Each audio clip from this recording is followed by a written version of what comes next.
Good evening. Members of the public are encouraged to participate in meetings by accessing the webcast at www.cityofclovis.com/agendas or providing written comments at the same website, or by participating by phone or by coming to the City Council meeting in person. We will start our July 19th, 2021 council meeting now. And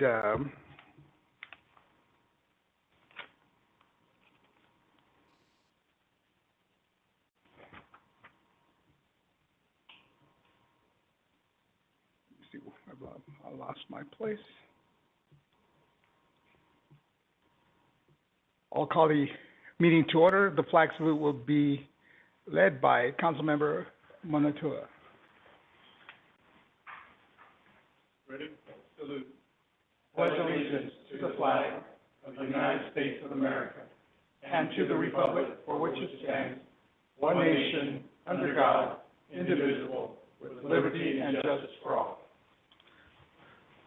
The clerk, call the roll, please. Councilmember Ashbeck. I'm here. Councilmember Bessinger. Here. Councilmember Moanatua. Here. Councilmember Whalen. Here.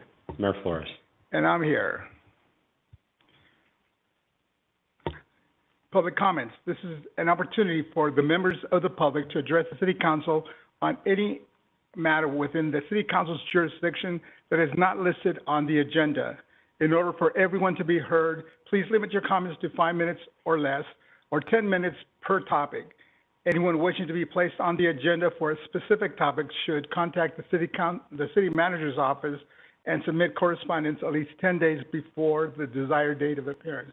Does anyone want to address the council on any item not on the agenda? Seeing none in the chamber. Anybody on the web? None. No, we received no correspondence, right? Correct. Okay. Ordinances and resolutions. With respect to the approval of resolutions and ordinances, the reading of the title shall be deemed a motion to waive a reading of the complete resolution or ordinance. And unless there is a request by a council member that the resolution or ordinance be read in full, further reading of the resolution or ordinance shall be deemed waived by unanimous consent of the council. Our first items will be consent calendar. Items considered routine in nature are to be placed upon the consent calendar. They will all be considered and voted upon in one vote as one item unless the council member requests individual consideration. A council member's vote in favor of a consent calendar is considered and recorded as a separate affirmative vote in favor of each action listed. Motions in favor of adoption of the consent calendar are deemed to include a motion to waive the reading of any ordinance or resolution on the consent calendar. For adoption of ordinances, only those that have received a unanimous vote upon introduction are considered consent items. Any of the council members wish to pull any item on the consent calendar? We have item 1 through 17. Mayor, I would like to recuse myself from item 8. I have a conflict there. Okay, so And Mayor, this is Lynn. I'd also like to recuse myself from item 8. Okay. Sorry for the echo. Because it involved a campaign that I was also in the race, so I think it's smarter if I step out as well. Okay, item 8. So we have 2 council members recusing themselves from item 8. Anything else from the council? Anyone from the public wishing to either pull an item from the consent calendar? Want it to be addressed separately from the rest of the items? Anybody on the web? None. Okay. So I will I'll make a motion. I'll make a motion to approve all of the items except number 8. Okay, so we have a motion to approve all items but 8. Second. I have a second. All those in favor signify by saying aye. Aye. Mayor, Oh, I'm sorry. because we'll need to do a roll call with the Yeah, caller. because we have one council member that is not present, we will have to do every item by roll call. Go ahead, clerk. Councilmember Ashbeck, Ben, can you hear? We're doing roll call vote today.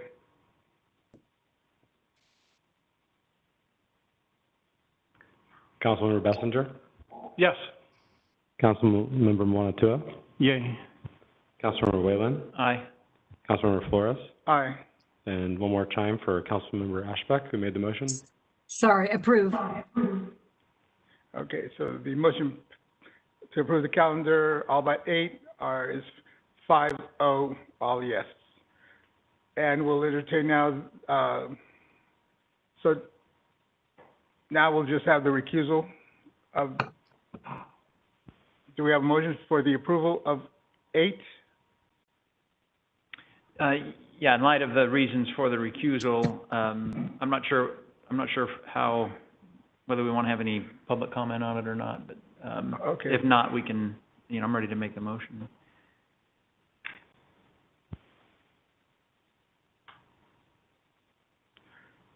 Okay. Mr. Mayor, if I could, public comment is still appropriate for this item, just the two recusing council members need to, And remove themselves from, they don't need to remove themselves from the room. That was a change in the conflict laws several years ago, that they can remain in the room for consent, okay. just not to engage in any of the discussion and or the decision on the matter. Okay, so any comment from the council? No? No questions from staff? Okay, anyone from the public here to comment or make a statement on item 8 on the consent calendar, which is general service approval claim rejection of the general liability claim for Hermandeep Nagra? Can anyone wishing to make a comment, statement to the council? See no one in the chamber. Anyone on the web? Yes, we do have one, Rachel Udelman. Okay. Rachel, you're unmuted. Thank you. Can you hear me? Yes. Thank you. I realize this item is, it calls for rejecting the claim by Negra. But I'd like to speak to some of the issues behind this event, this incident. Herman Negra is a young man who lives in Clovis who faces a year in jail for removing Vong Muanatua's improperly placed campaign signs during the most recent city election back in March. Was an election for which not even a quarter of registered Clovis voters showed up to participate in. So for this crime, at least 10 SWAT team officers showed up early in the morning, January 28th, at Negra's family home. They pounded on the door, ransacked the house, and they handcuffed Herman Negra. Muanatua and the city of Clovis apparently persist in prosecuting Negra as though he were some sort of dangerous criminal. Muanatua is the reporting party for this crime, so he's responsible for the unwarranted arrest and maltreatment of Negra. And I wonder why Vong Muanatua is not held to account for having offered prizes for votes in the last election. It seems to me that this is a far more serious violation, and he didn't suffer any consequences for that. Negra, with the permission, he says, of property owners, removed Vong's signs, which were not placed per the city code. There's a very interesting city code about the placement of campaign signs, which I've read. So he probably should not have removed the signs himself, but in my experience in this last election, I called the city many times about specific signs. I had the exact location and the names of the candidates who posted the signs on public property, which is not permissible. I complained about that day after day, and I didn't see the signs removed before the election. So I can understand why someone would get frustrated and, remove signs with the permission of whoever is managing the property. It's not a crime that warrants a visit from a SWAT team and arrest and criminal prosecution. I think the pursuit of the treatment of Negra by Muanatua and the city is vindictive, and it seems to reflect a small-minded man who has a glorified sense of his public position. It's completely inappropriate that Negra is being prosecuted for this in this manner. And to me, it confirms my sense that Muanatua is not fit to serve the public. Okay, ma'am. Thank you for your comments. You've had your 3 minutes. Do we have anyone else on the web? No. Any correspondence on this item? There was one item placed on the dice. Okay, thank you.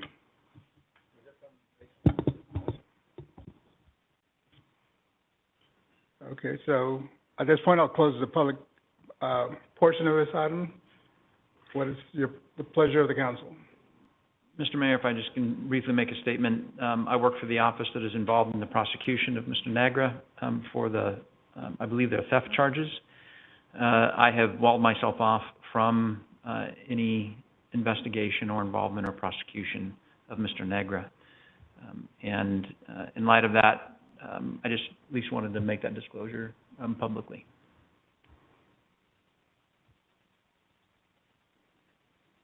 Motion to approve item 8 of the consent calendar. And I'll second. We have a motion and a second. All those in favor, signify by saying aye. Aye. Oh, I'm sorry. Roll call, that's right. I'm not used to this roll call thing. Go ahead, Andy, will you please lead the roll call vote? Let's see. Councilmember Bessinger? Yes. Councilmember Whalen? Aye. Mayor Flores? And I'm an aye. And for the record, Councilmember Ashbeck and Muanatua abstained. Yes, so the vote is 3 ayes, and the motion passes with 3 ayes and 2 recusals. Okay, we move on in our agenda. Next item is a public hearing. A public hearing is an open consideration within a regular or special meeting of the City Council for which special notice has been given and may be required. When a public hearing is continued, notice of the adjourned item is required as per Government Code 54-955-.1. Item 18, consider items associated with approximately 2.71 acres. Mr. Mayor, if you would approve, we would like to move item 20 up, just because I believe most of the public that is here in chambers is here for that item, and that way we can get them through it instead of them sitting through other business. Yes, apparently many of you are here to hear item 20. Consider items associated with approximately 1.6 acres of property located along the east side of Osmond Avenue and the west side of Barron Avenue, north of 2nd Street, TGP Investments, LLC, and Flynn Line Investments, owners and applicants, Dirk Puschel, representative. We've been asked to continue this item, and because we'll hear this now, our staff member will be, I don't see George Gonzalez, I see Oh, I'm sorry. It's you. With masks, you and Ricky look alike. Okay. Don't. Thank you, Mayor, George. members of the council. As indicated, staff is requesting that the council this evening continue this item to a date certain, September 7th of 2021. The staff received additional correspondence, which were included in tonight's memo to the council, 4 more letters of concerns and oppositions for this project. After consultation with the applicant, who is here this evening with his representative, they would like to request a continuance to allow an opportunity for them to reach out to some of the neighbors and try to come or address some of these concerns associated with the project. So therefore, staff recommends that the council move this item to September 7th.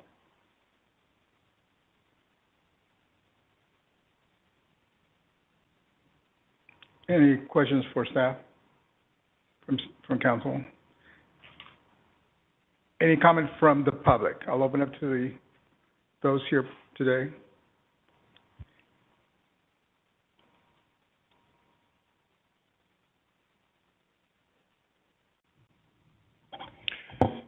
Good evening, Mr. Mayor, members of the council. Dirk Push. I'll be very brief. I haven't seen the letter from the law firm, but we understand what it says. We would like the opportunity to meet with the neighbors.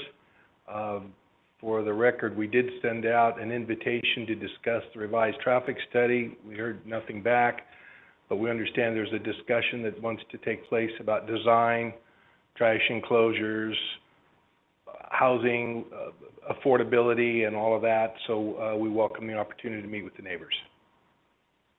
Thank you. Any questions for Mr. Bushell?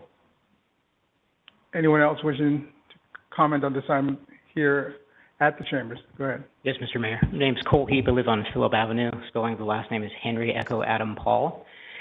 You've met me before. You've seen me several times. I just want to put it on the record that even though I live on 41 Phillip, I knew nothing about the recent traffic report until my neighbor Jeff Pace requested it from the Planning Commission here in the city. So I'd like to just put that out there to set the record straight. And as I understand it, though I do not want to speak on their behalf, I do not believe any of my neighbors received that traffic report without reaching out to the city of Clovis either. So that's all that I have for this evening. You'll probably hear more later. Thank you. Thank you. Anyone else here present in the chambers?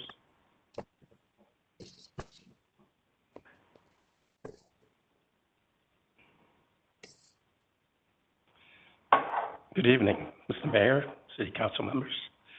My name is Wilson Barretto. This is the first time I've ever done this, so bear with me. Welcome. My brother and I, and actually a family, own Plumtree Apartments at 880 Osmond Circle, right across from the Shenandoah. And we see all the construction that's going on now that's with the on the Clovis Avenue side, and that's going to be wonderful for our property value. And because we have 4 units on the alley, and we have 5 units on the Osmond Avenue side. And we've owned them for about, 15 years or so. It's been a godsend to us, really. It's really been a wonderful investment piece of property. And we've been keeping it up. I don't know if you drive by there, but we keep that property up very well. And we're always at the beck and call of our tenants. When I heard about this plan to put another apartment building there by Foursquare Church, I was thinking, well, if the city's going to buy it, will it be a low-income facility, apartment building? I know we don't discriminate against the Section 8 housing, anything like that, but I had that in mind. I also wanted to know how many units there were. I'm not sure. I know it's supposed to be high density now, and but I'm not sure how many units there is going to be in the apartment building. Also, where's the front going to? Is it going to be on the north side, the entrance to the apartment building? Is the parking lot going to be on the south side? all these things that I have questions about. Pretty much that's about it. And also, when is construction going to start? That was another thing I was thinking about. But pretty much that's about it my questions that I had. Thank you. Anyone else?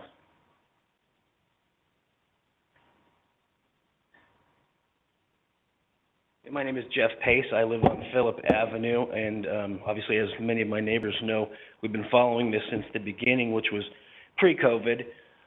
And by way of background, right before COVID happened, this project, as proposed, was brought before the City Council, and it was rejected on a split vote.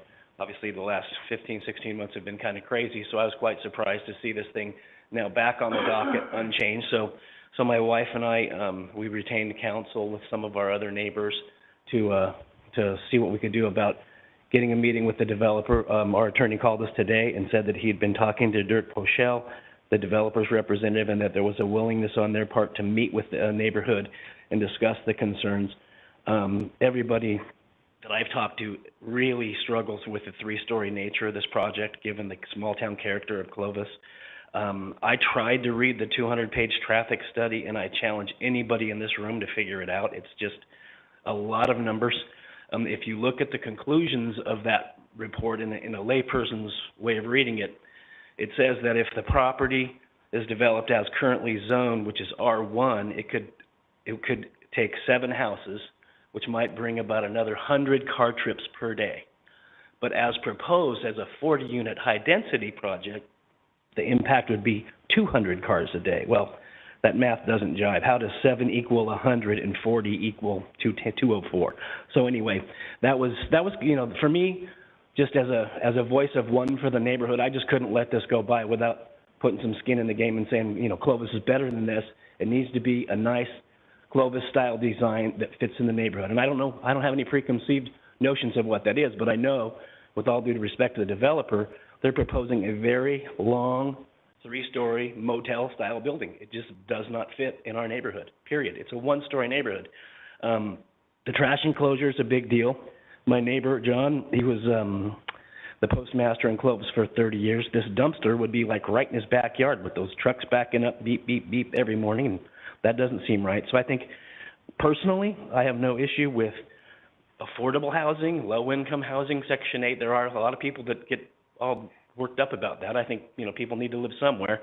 So I think Clovis just needs to take a look at this and let this be an example of what the city can do in terms of the project approvals. And I'm only a voice of one for the neighborhood, but I would like to meet with Mr. Pochel. I know my neighbors would, and see if we can make some changes that make everybody happy, like we talked about 19 months ago when we met at the Fairfield Inn and Suites and first brought this stuff up. So that's where I am. Thanks. Thank you.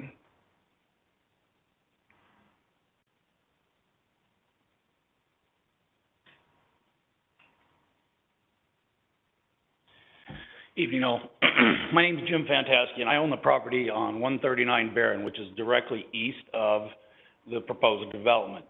So I had a chance to actually go through the agenda today and look at the packet, and I wrote a letter last week outlining pretty much the exact same thing that I read from everybody that put forward letters 15, 16 months ago, okay? So nothing has changed as far as what we want to do. I don't think that the neighborhood, again, I'm just speaking for myself because I own the piece of property there. The neighborhood is well maintained, and I don't think anybody's against putting some kind of development in there, but as Mr. Pace said, that's just not the right one. It's too big, it's a monster, and it will look like a hotel. So I would hope to think that we have some great programs that go on now, the cottage program. Those could fit in there perfectly. We could put, I think somebody even suggested one time, I don't even think we would probably be opposed to doing maybe a 1-story apartment complex, but the traffic is going to be just a huge issue. Don't care what the traffic report says either. In my house on 139 Barron, I will never see the curb again. There will be cars parked on that place constantly. No street sweepers will get through there, nothing will ever get done. And then my tenants that live in there, and the house is well maintained, and the tenants that live in there have to look out at a Walmart parking lot every morning. And that's just not acceptable to me. So I would just, again, just ask the city of Clovis, the planning commission, you guys do a great job in this city. Just look at downtown. It's gorgeous, okay? Let's keep Clovis Clovis. That's really what we want to try and do. So let's, I appreciate the fact that we can get together and probably try and talk through this again. I know I'm new to the stage with these guys, so I'm looking forward to working through some of that. Okay, thank you. Thank you. Anyone else?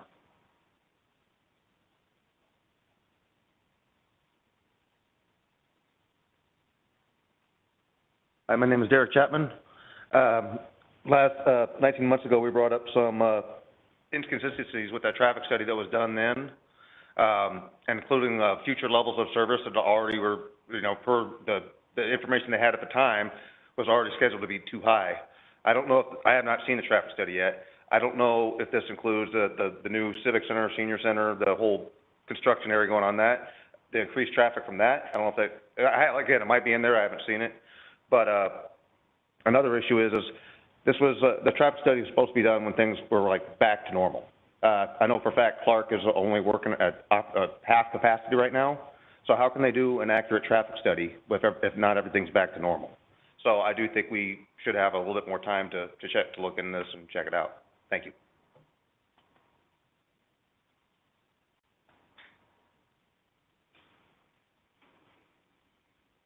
Anyone else here in the chamber? Seeing none. Anybody on the web? No. And do we correspond? We had 3 written comments that are on the dice for you. Okay. I'll close the public portion, bring it back to the council. Mayor, this is Lynn. Go ahead, Lynn. Sorry for the echo. That's okay. I had a question for Dirk, and I'm wondering, I don't recognize either of these investment groups, and I just would appreciate if you can tell us who are the principals in TGP Investments or Flyline Investments, just for full transparency, if you don't mind, Dirk.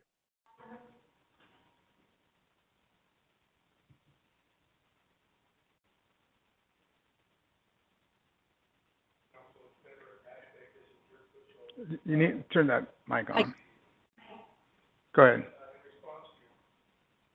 He's new at this. In response to your question, Robert Garavello is one of the investors, and he's here this evening with me, as is Anthony Higaman. Okay. Those are the 2 principals. Okay, thanks, Dirk. Thank you. Uh-huh. Thanks, Mayor.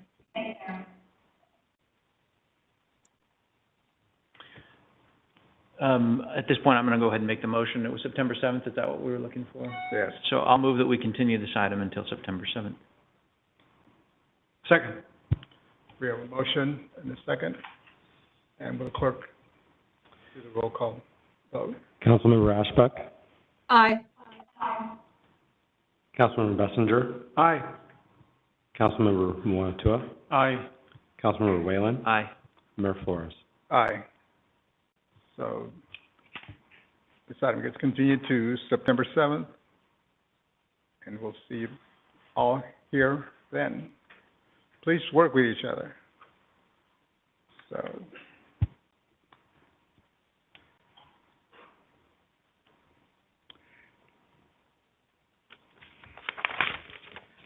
we'll go back to our agenda. Item 18, consider item associated with approximately 2.71 acres of land located near the southeast corner of Sierra Vista Parkway and Shaw Avenue. 777 Hospitality, Inc., DBA Courtyard by Marriott. Owners Terran Tandy, 777 Hospitality applicant. A, consider approval of a resolution GPA 2001-001, a request to amend the general plan to redesignate approximately 2.71 acres from the office planned land use classification to the general commercial GC planned land use classification. B, consider introduction of an ordinance R 2021-04, a request to rezone approximately 2.71 acres from the CP Administrator Professional Office Zone District to the C2 Commercial Community Zone District. Staff members Kelsey George. Assistant Planner. Kelsey? Good evening, Council, Mayor Flores, Kelsey George with Planning and Development Services. As stated, tonight for your consideration is a General Plan Amendment GPA 2021-001 and a Rezone R 2021-004.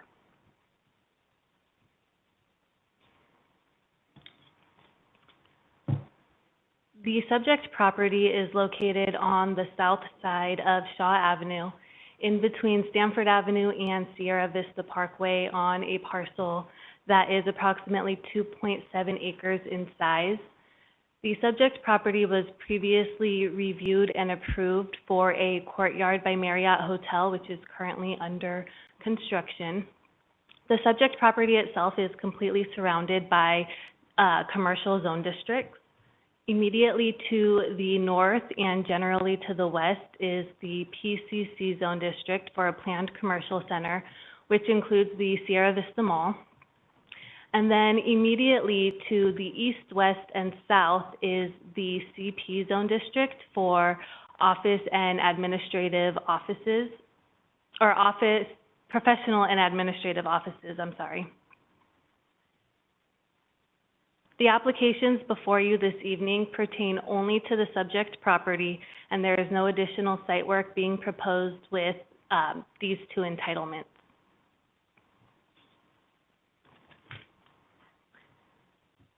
The two entitlements for your consideration include the General Plan Amendment, which proposes to amend the land use designation for the subject property from O to GC for general commercial, and the rezone application, which requests to rezone the subject property from the CP zone district to the C2 zone district. This request is coming because the hotel would like to serve beer, wine, and hard liquor at the restaurant inside the hotel, and currently the CP zone district, which is what the property is zoned, does not permit that. So the applicant is requesting to rezone to C2, which is compatible with the GC land use designation. This is table LU3 from the Clovis General Plan, which governs the land use designations and their corresponding zone districts. The subject property is currently zoned CP, which has a corresponding land use designation of O for office. And while the CP zone district does permit beer and wine to be sold in restaurants, it does not permit beer, wine, and hard liquor, which is why the applicant is requesting to be rezoned to C2 with a corresponding land use designation of GC, because the C2 zone district does permit beer, wine, and hard liquor to be sold for on-site consumption. So again, to reiterate, these requests are triggered by the applicant wanting to stay on brand with Marriott standards and serve beer, wine, and distilled spirits at this Courtyard location, as hotel guests would expect at any other Courtyard location.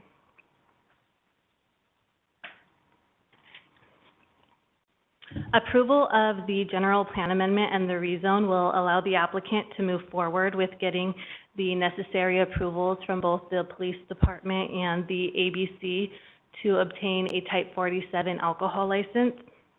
The reason these entitlements weren't considered before with the original development of the hotel was because the applicant didn't realize the zone district didn't permit distilled spirits.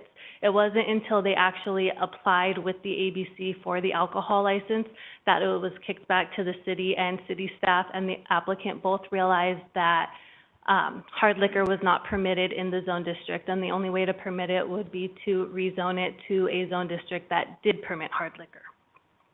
An amendment to the original conditional use permit to include the alcohol use was considered and approved by the Planning Commission, but that approval is contingent on the approval of the General Plan Amendment and the rezone application.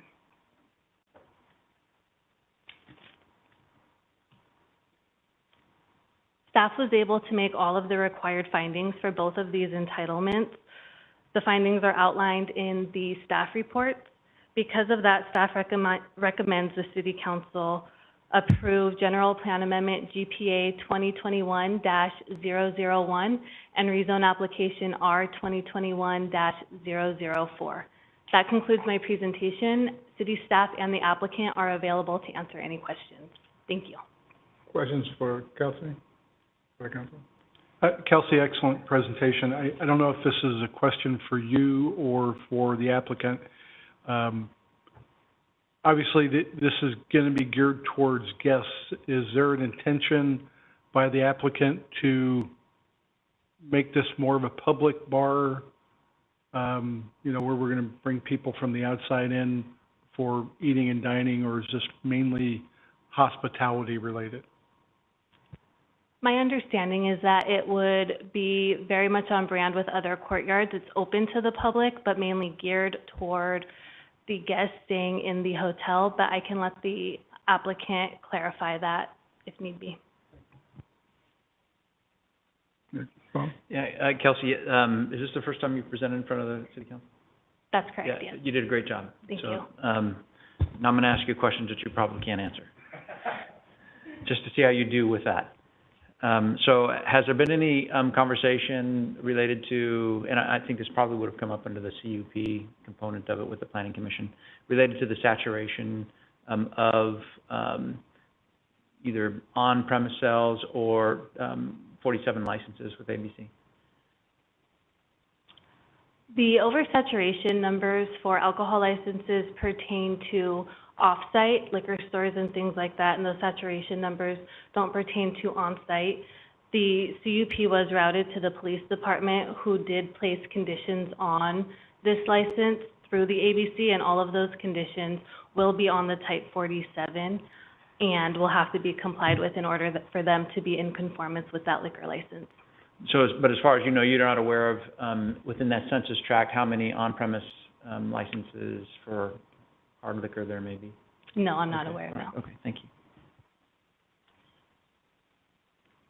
Councilmember Ashby, any questions? No, thank you, Mayor. Okay. This time I'll open it to the public. Anyone in the public wishing to comment or give a statement to the council? I'd like to hear from the applicant if the applicant's here, I don't know.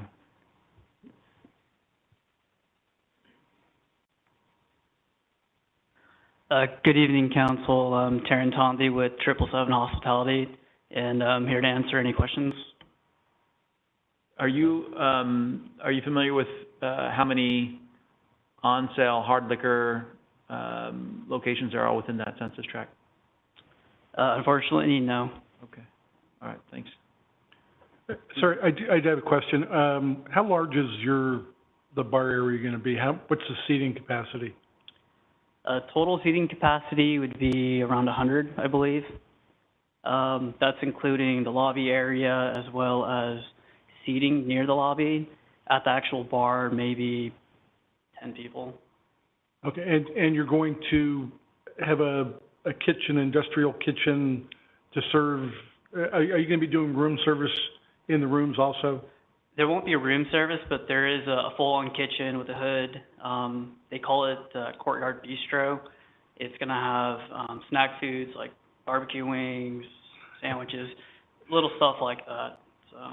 So from I guess from a police department standpoint, this would not be a kind of a draw for, there's no dancing and no live music, would that be correct? Correct. Okay. So this would not be a draw wouldn't become a nuisance because of people, let's go to the courtyard and party. This particular courtyard, no. Okay. That's all I have. Thank you. Next question, which courtyard? Well, we have one coming in downtown, so that one might be a little bit more geared towards nightlife. Well, not nightlife, but it'll be more inviting to the public. Any other questions for? Sorry, that was actually downtown Fresno, not downtown Clovis. Okay. Well. I'm trying to think where we're going to build that. Yeah. Okay, thank you. Thank you. Anyone else in the public wishing to comment on this item? here in the chamber? Anyone on the web? No. Okay, no one? Okay, can you lead us in the vote? Oh, yeah, I'm sorry. Let's make a motion first. I'll move that we approve the resolution GPA 2021-001, and if I may, also introduce the ordinance 2021-004. I'll second those. Okay, we have a motion and a second. Andy, please lead the vote. Councilmember Ashbeck? Aye.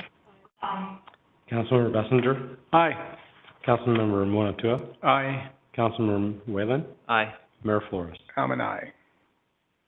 Next item, consider item associated with approximately 3.54 acres of land located near the northeast corner of Shaw and Locan, Clovis Christian Church, property owners, the Young Properties applicants, Quadnoff Scott Zayer, representative.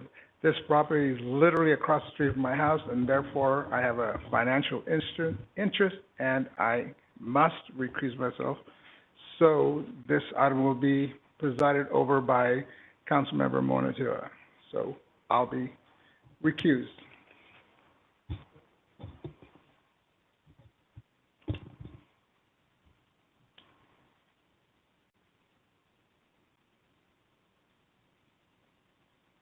Okay, we're still in good hands because we got two mayors next to me here. So, so Dave, go ahead with the staff report. Thank you. As Mayor Flores mentioned before he recused himself, the item this evening includes a request, one step too many.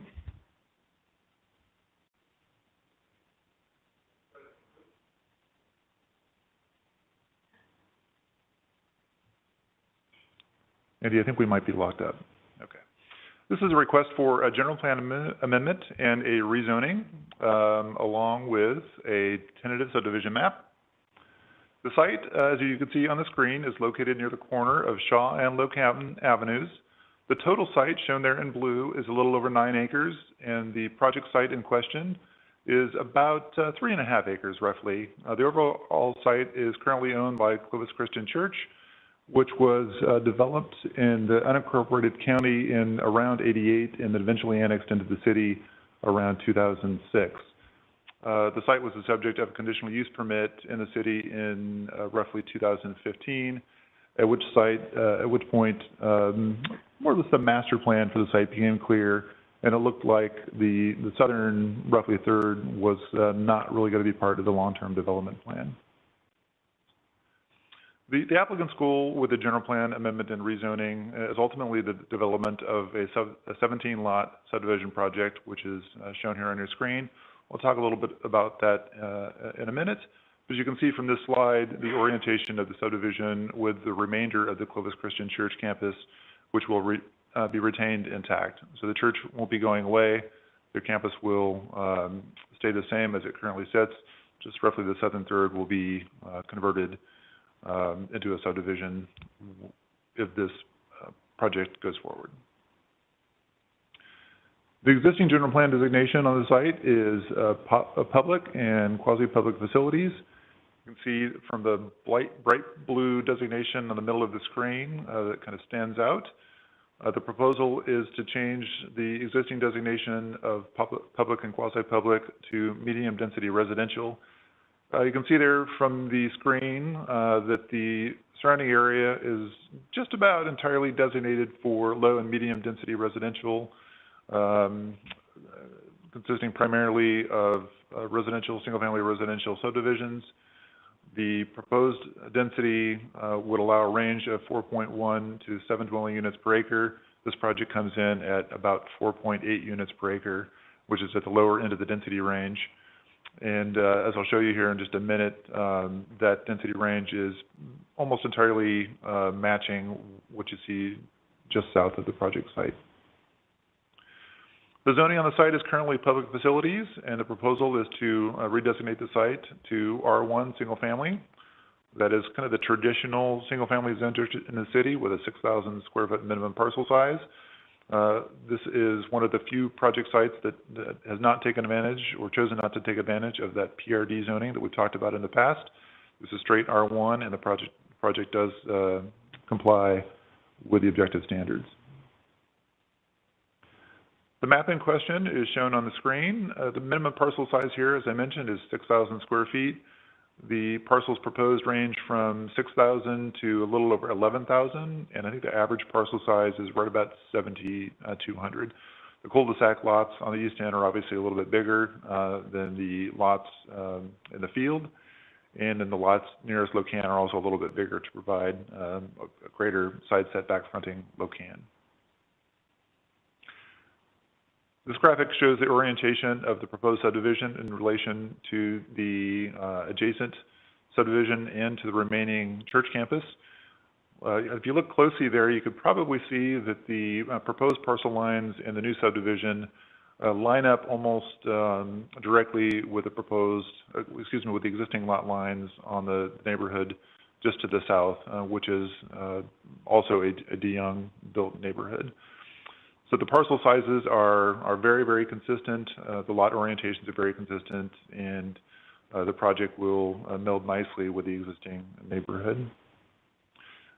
The project itself, the subdivision itself, will also include the construction of a new masonry wall along the church campus as well as the project frontage, as is typical for projects where there's a differing land use between the new subdivision and the adjacent property. This project was considered by the Planning Commission at its June 24th meeting. There was no public testimony presented either for or against the project, with the exception of the applicant who was there to answer questions, and all components of the project were approved unanimously by the Planning Commission. There was a little bit of discussion at the Planning Commission regarding the public facilities designation and its relationship to the RHNA, or the Regional Housing Needs Allocation. This project site is included in the Public Facilities Housing Overlay Program that was established by the city back in 2018 to help out with meeting the city's RHNA requirements for the four-cycle carryover. In general terms, state housing law requires that an evaluation be conducted to ensure that the inventory of sites is adequate to meet RHNA requirements. We call that the no net loss process, and that generally applies when we're going to take an existing RHNA site and convert it to something that's non-RHNA. And then there are findings required if the residential density of a housing inventory site is reduced, as would be the case with this project.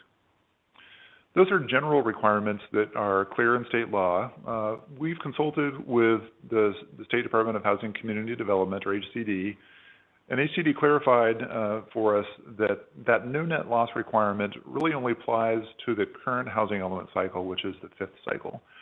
The fourth cycle and the fourth cycle carryover do not trigger the no net loss evaluation requirements that are otherwise in place for the fifth cycle. So that having been said, we did receive, and you have on the dais, a letter from CCLS that addresses the public facility overlaying and the requirement for the city to make findings if it wishes to reduce the density or the capacity that's included in the existing overlay. So slide.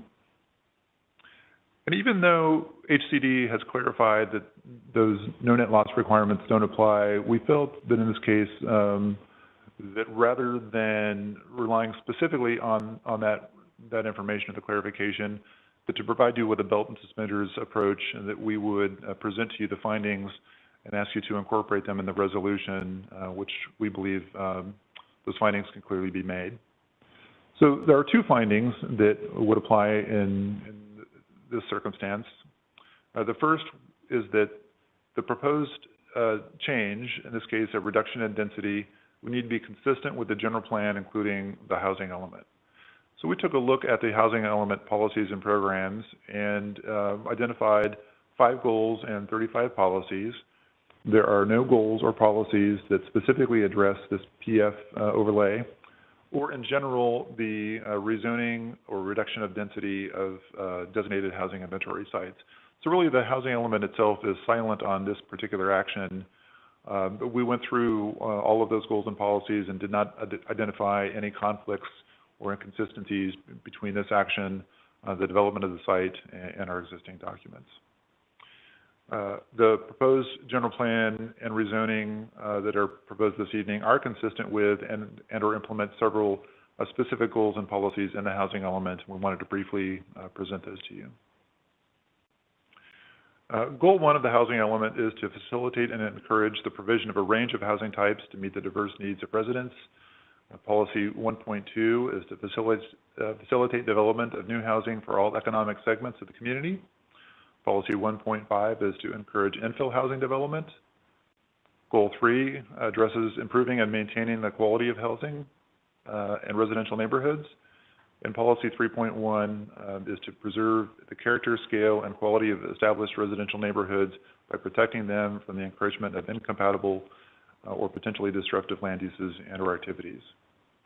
So in this case, the proposed project is consistent with and or implements each of these goals and policies. We also looked at, in general, the general plan policies and goals that are outside of the housing element, and we're able to identify several existing policies that this project would be consistent with.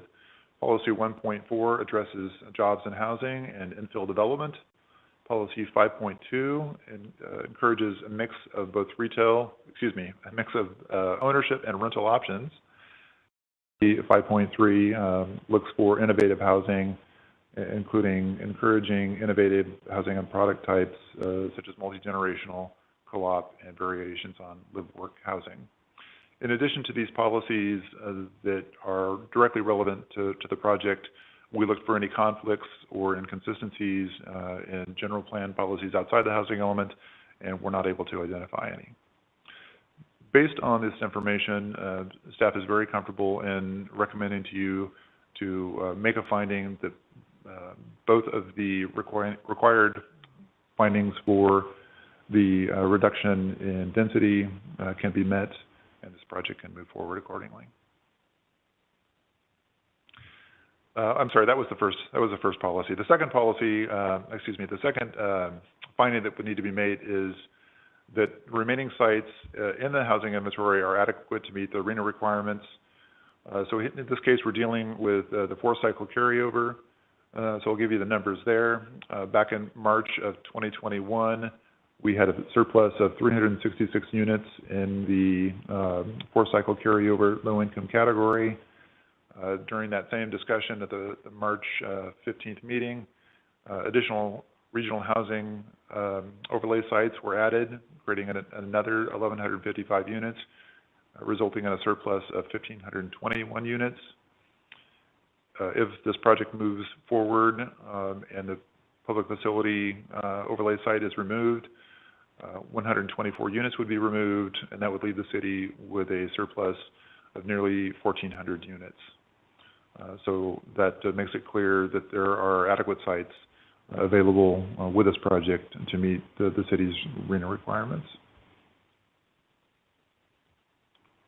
Based on the information I've described, the staff and the Planning Commission recommend that the Council approve the general plan amendment, redesignating the site to medium-density residential, including those additional findings that I just discussed.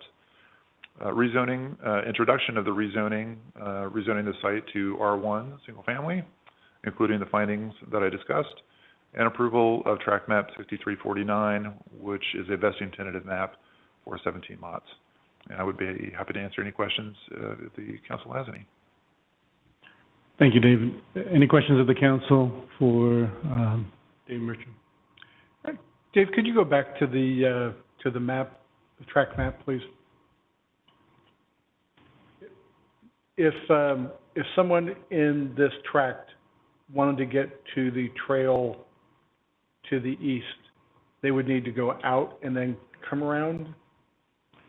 I believe that's accurate. I don't think there are any passageways on the east end of the subdivision. So it would be just based on the configuration of the lot, they would have to go back out to Locan. Okay. That's all I have. I appreciate staff talking about the housing element and our goals, especially with I think every time we come up with any kind of plan, we're probably going to see letters. So I think it's important for us to reiterate every time what our goals are and how our housing element has been approved and how we're working with the state. Thank you. That's all I have. Bob, Jim. Lynn, did you have any questions for Dave? Thanks, Fong. No, I wanted to reiterate what Drew said about, I think we've tried to follow the no net loss regardless of cycle. So I appreciated those numbers here. Sorry again about the audio. Thank you, Lynn. Dave, I have a couple questions. The 124, where did you get that number when it's only 17? Are you including the other development kind of directly south of it? Right, so the 124 units is roughly, or I think it's calculated at 3.5 acres, which is the project size in question, times 35 units per acre, which was the assumed density for the public facility overlay.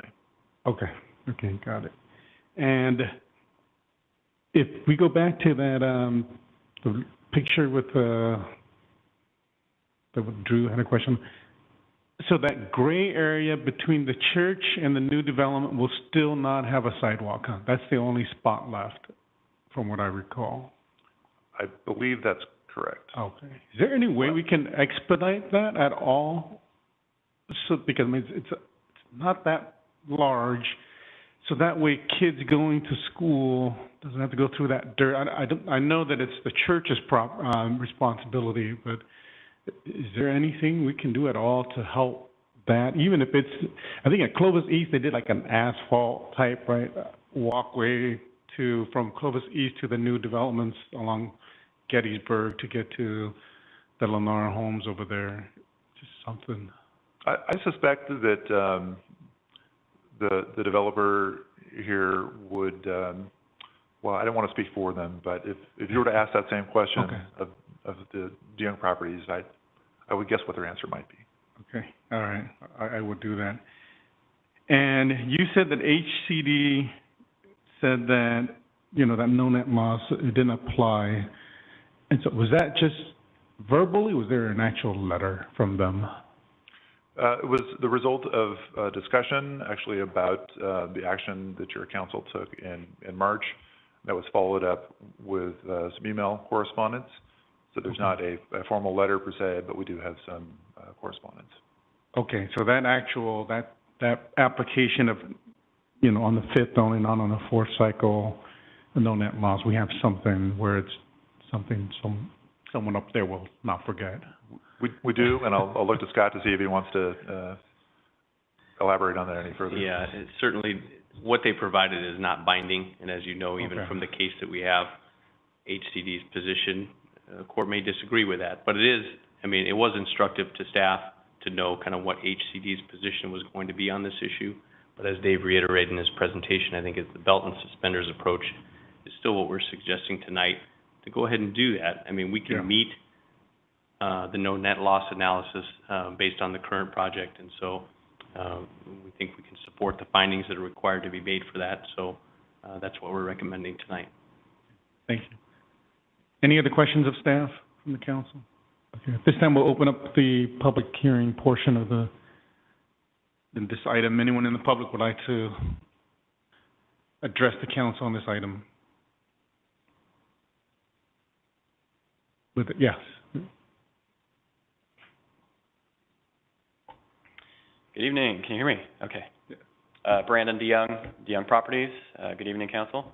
Yeah, very excited about this project. As mentioned, it is directly adjacent to an existing community of ours called Legacy Square, so this will become Upper Legacy Square. And very consistent lot size, homes, the plans that we're offering are exactly the same, so very consistent with what we're already doing. They're very successful. We feel this is truly a win-win-win opportunity here for us, obviously, for the community and for the church who had this extra land that they didn't have any need for. So it gives them additional resources to put into their operation. And so, yeah, we're very excited, happy to answer any questions. I already know one of them. Yeah. The answer is yes. Yeah. I mean, of course, we can cover the cost of that to extend that sidewalk. So we'll work with the church to make that happen. That's an easy no-brainer. Yeah. Okay. And as mentioned too about the connection to the trail system around, there's no existing planned connection on that east side. So we had to figure out where do you go from this community to get connected. You can go either to the north or to the south. And with Locan being very wide, very landscaped walkways and very large trees on both sides, so great sunshade coverage. A lot of people are walking on Locan anyway. So it's a very easy walk right up to the trail that comes across from the north going east-west, or they can actually go south directly into our existing Legacy Square community, and there's a connection point right in there actually. So happy to answer any other questions. Are there any questions for Brandon? Yeah, that connection to that corner has been very helpful because you have to go across the church before, but now you can actually get down to the corner. Multiple ways at this point. Yeah. Thank you. You're welcome. Anyone else in the public like to speak on this item? Anyone online? No. Anyone, any written correspondence, anything? There was one letter that was already referred to on the dice. Okay. Okay. No other comments. We're going to close public portion, bring it back to the council. What is the desire of the council? If we have any other thoughts or if we have a motion. I'll make a motion for GPA 2021-002 to amend the general plan to redesignate 3.54 acres from public, quasi-public facilities to medium-density classification. Second. Okay, we have a motion and a second for GPA 2021-02. Can we get a roll call vote? Yeah. If I could, Mr. Mayor, just. Yeah. Sorry, go ahead, David. Just to clarify this. Scott. Just to clarify with the motion maker that includes the additional two findings that Dave presented in his presentation as well. It does. Thank you. I apologize for not mentioning that. Yes. Okay. Bob, did you have any other comments? Okay. All right, we'll roll call vote. Councilmember Ashbeck? Aye. Councilmember Bessinger? Aye. Councilmember Moanatua? Aye. Councilmember Whalen? Aye. And Mayor Flores is abstention. I'll make a motion to approve rezone 2021-005 for the same parcel of land. Second. We have a motion and second on the floor. Can we have a roll call vote? Councilmember Ashbeck? Aye. Councilmember Bessinger? Aye. Councilmember Moanatua? Aye. Councilmember Whalen? Aye. And Mayor Flores is abstaining. And finally, I'll make a motion for track map 6349 to approve the vesting tenant track map on the same parcel.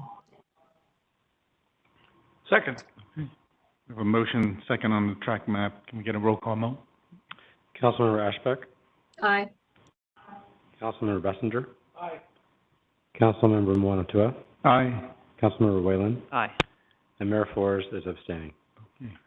So all three actions pass with 4-0 with one abstention. Thank you.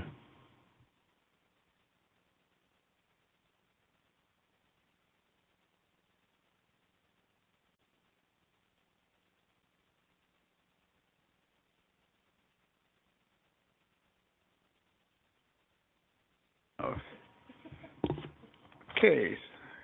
Next item 21, consider approval of resolution, adoption of the City of Clovis 2021-2025 Consolidated Plan and 2021-2022 Annual Action Plan for expenditure of community development block grants.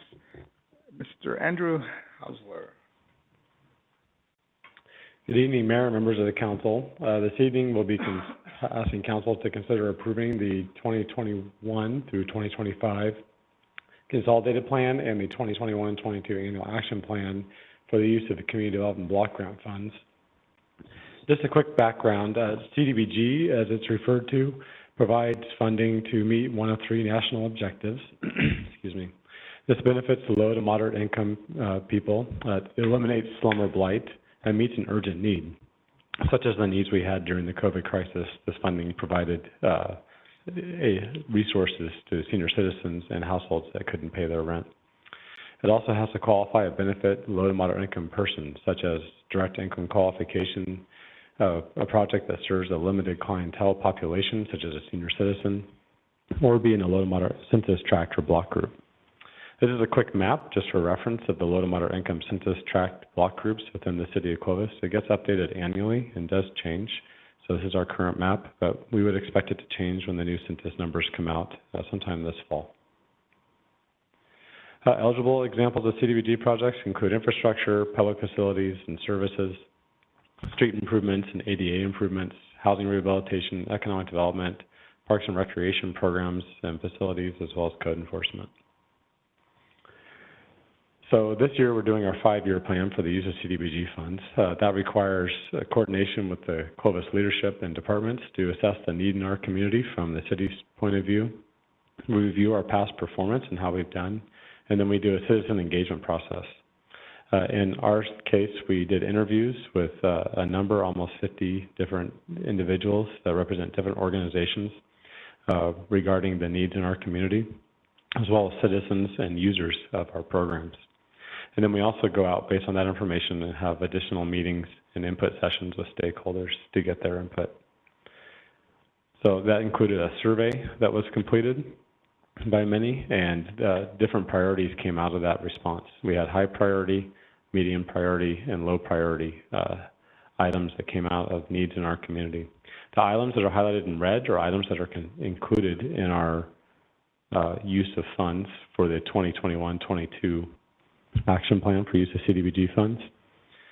Other items that are on that list aren't necessarily funded with CDBG, but the city is funding those things through various means, such as fire stations and equipment. Those general fund allocations going towards that, as well as first-time homebuyer programs and other housing programs through state funds that we were being provided. So the funding recommendations for the 21-22 program year, we have an allocation of $748,000. They're on the screen. It includes housing rehabilitation, several alley reconstructions that are on Dennis and Mitchell, and then another on Dennis and Beverly.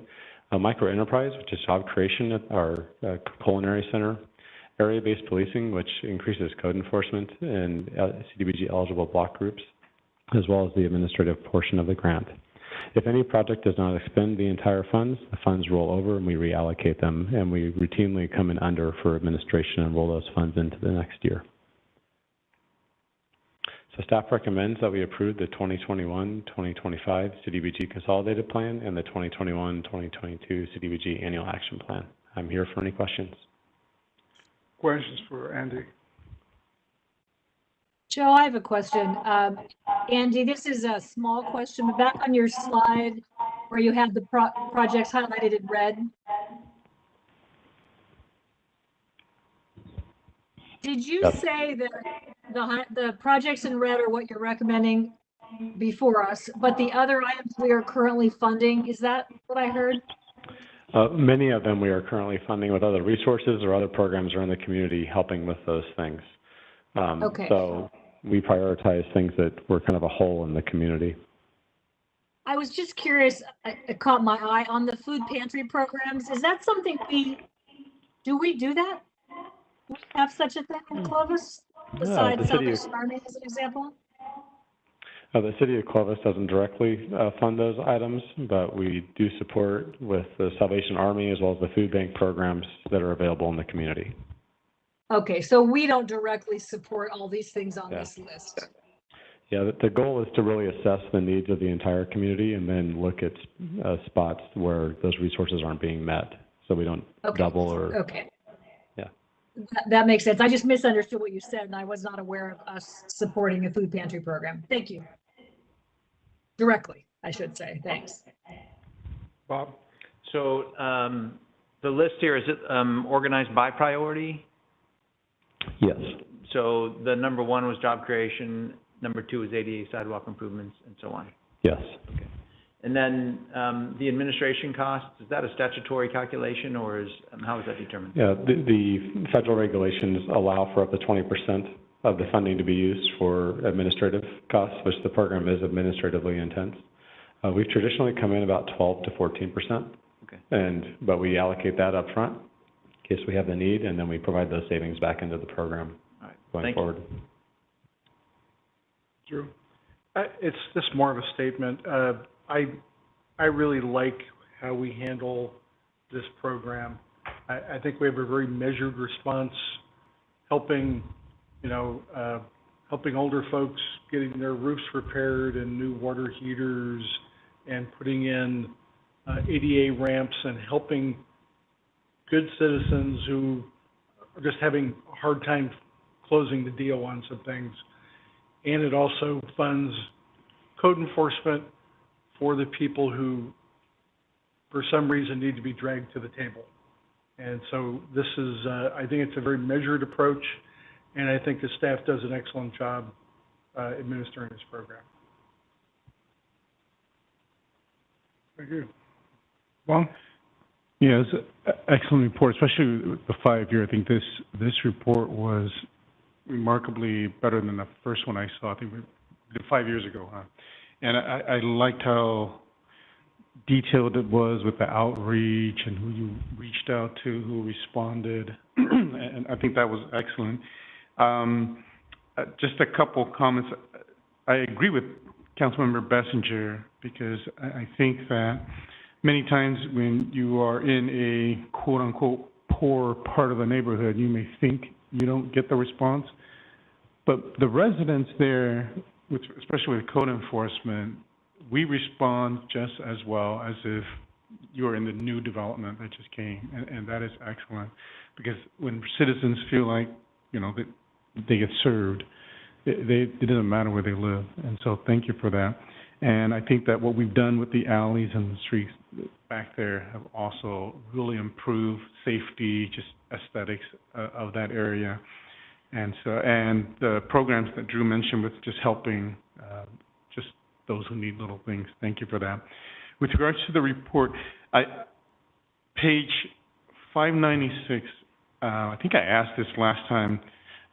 Those numbers, Andy, with regards to overcrowding, do they have any effect on what we need to do, any consequences? Because, like I mentioned last time, they said it's overcrowded in a room if there's 1 to 1.5 persons per room. And so, like I was joking last time, we go with 5 boys in one room. We must, violating some big laws here. And then if it's severely overcrowded, if it's just greater than 1.5 persons, so me and my wife are still overcrowded in our own room. Yeah, that may be. And so, is there any consequences at all if those numbers are high, or is it just something that the government wants to keep track of? Yeah, so these numbers are auto-generated by HUD. They are federally designated levels that determine overcrowding. Overcrowding is a number that is used in determining your funding allocation. The higher the number, it shows the greater the need, in their opinion, of housing issues in your community. So for us, we Shouldn't it be greater then? Because, like I said. So it's part of the task of this document is to look at overcrowding to see if that's an issue. And it may cause a jurisdiction to say we need to do more larger units in relation to providing for affordable housing for a community, because we have large families that need the space, not just a studio, 1-bedroom, 2-bedroom apartment. For instance, we have some 3-bedroom affordable units that just came online at Subdivision Commons. So that would just be a tool to kind of assess what kind of housing units are needed for the lower income community. Okay. But even with what Housing Authority builds, potentially it can still be overcrowded. Yeah, the federal definition is what it is. Uh-huh. Okay. So even they can't create a non-crowded home for those who need the services most. Let me see. A lot of great data on Appendix A. I wanted to ask if, will you present a cleaner sheet? Because that one has all sort of, I think, our notes on going who we contacted, who we didn't contact. Yeah, I'll clean that up. Okay. I wanted to give that up before we send it to them. And then my last question is page 646. And it's regarding travel time. What are they measuring travel to when we put down that travel time? Is it to work? Is it to a shopping center? Is it to school? Is it a combination? Yeah, this entire section is based on work. So it's Okay. access to labor markets. So 81% is good then, I'm assuming, because it's less than 30 minutes. That's Yeah. Yeah, so imagine if you were in a larger metro where a workforce was having to drive an hour or two to work because of affordability issues or what have you. So we're in a good spot. Okay. All right. Thank you. Open it to the public. Anyone here at the chambers want to comment on this item? Anyone on the web? No. So bring it back to the council. Approval of the resolution. Motion to adopt the resolution, City of Clovis 2021 to 2025 Consolidated Plan and the 2021-22 Annual Action Plan for Expenditure of Community Development Block Grant Funds. I'll second that. Second. We have a motion and a second. Andy, will you please? Councilmember Ashbeck? Aye. Councilmember Bessinger? Aye. Councilmember Moanatua? Aye. Councilmember Whalen? Aye. Mayor Flores? And I'm an aye. Motion passes 5-0. Next is city manager comments. Lou? Thank you, Mr. Mayor. Just wanted to kind of give council a heads up. We are going to be starting our Shaw widening project, and that's a large project that's going to impact traffic. And similar to what we did with the Willow project, we are going to have a public meeting on August 10th at 6 p.m. out at Clovis East. And there we'll be trying to inform both county and city residents what's going on, because it does affect both in their commute. We will have more details coming out in a notice, and I'll provide it with all of council. But I wanted to give council a heads up at the Willow meeting, which this is going to be similar to. We did have elected officials from both the city, the county. Actually, on the Willow one, we also had Fresno elected officials. This project does not really impact the city of Fresno, but we are expecting, in addition to our staff being there, county staff will be there, county elected officials, and you will be getting an invitation and the details on the meeting. But the meeting, just as a heads up, will be August 10th at 6 p.m.